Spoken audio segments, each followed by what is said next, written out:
That's right. The governor signing a state bill banning and criminalizing the procedure.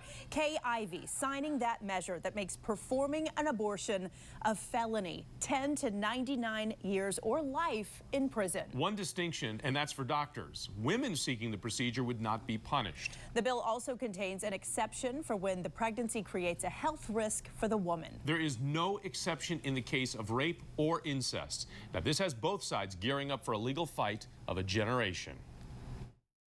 You just aborted the state of Alabama. You just raped Alabama with this bill. The makeup on the Supreme Court has changed where there's possibly enough conservatives on there who would believe Roe v. Wade is incorrectly decided.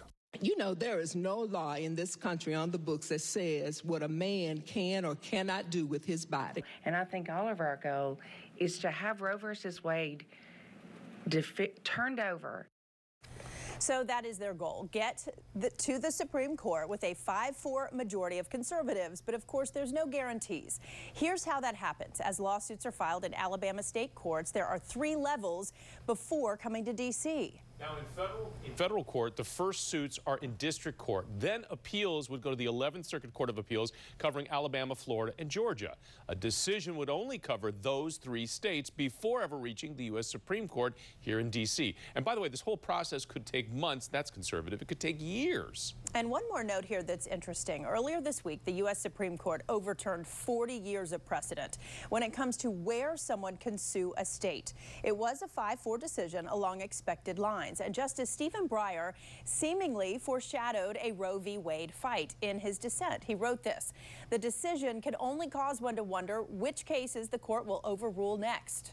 We'll let you know what happens each step of the way."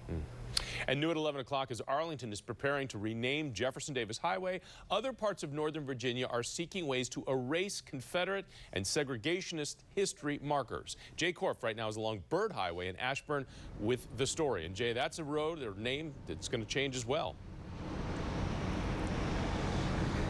It may very well. We don't know the exact timeline on that, but there are forces, Jonathan, here in Loudoun County that want to change Harry Byrd Highway. Behind me, Route 7, as many know it, to Freedom Highway. So what happened in Arlington today may be having a domino effect.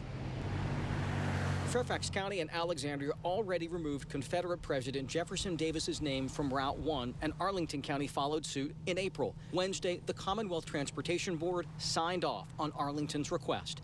New signs saying Richmond Highway will be installed October 1st. It's very clear that Jefferson Davis doesn't reflect the values of Arlington County, doesn't reflect the values of Virginia. Attorney General Mark Herring recently ruled that the Commonwealth Transportation Board, not the General Assembly, can change a name if properly approved and supported by a community. It gives the people a voice and give us more power. So the people that have to experience this should be the ones to make the change. Pastor Michelle Thomas with the NAACP chapter in Loudoun County supports former Governor and U.S. Senator Harry Byrd's name coming off highway signs for Route 7. Byrd was an avowed segregationist. In fact, her 11-year-old daughter Anna is circulating a petition to have the name changed to Freedom Highway. I didn't want to drive on a highway that was named after a segregationist because that is against me. It's unclear how long it will take if this effort even does succeed. It would have to, of course, go through the Loudoun County Board of Supervisors. We should note that the Commonwealth Transportation Board, because they sense that there may be a lot more of these name change requests, they're thinking about forming a task force to deal with this issue. Reporting live in Ashburn, Jay Korf, ABC 7 News. Jay, thank you. New at 11 now, several ounces of cocaine, almost $3,300 seized from a home in West Springfield after a neighbor reported it as a nuisance. Accusations now of dealing, prostitution, even an illegal bar and restaurant being run right out of that house. 3 people were arrested on drug charges. Police even found children living at that home, and they say they were there as all of the accused crimes took place.